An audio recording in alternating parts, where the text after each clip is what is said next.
একবারে একই সঙ্গে যদি 100 কবর দেওয়া হয়, 100 কবরের মধ্যে যদি একই সঙ্গে লাশ রাখা হয়, আবার একই টাইমে যদি সবাই উঠে চলে আসে, একই টাইমে যদি মুনকার নাকির আসে, একই টাইমে যদি প্রশ্ন করে, তাহলে নবী একই টাইমে 100 কবরে থাকবো কেমনে? ভালো কথা। একই টাইমে যখন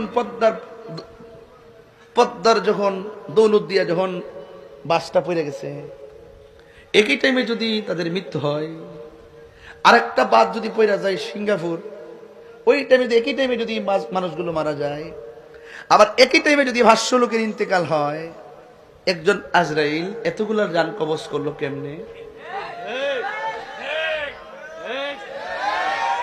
আরে মগা যাওয়া বুঝিনি, যাওয়া যাওয়া যাওয়া, হাদিসের ভাষা যাওয়া মানে সংকুচিত করে দিয়েছেন আল্লাহ পাক নবীর কাছে। সারা পৃথিবীতে এত সংকুচিত ছোট করে দিয়েছেন, নবীর যাওয়া লাগে না, সব দেখে দেখার ক্ষমতা আছে না নাই?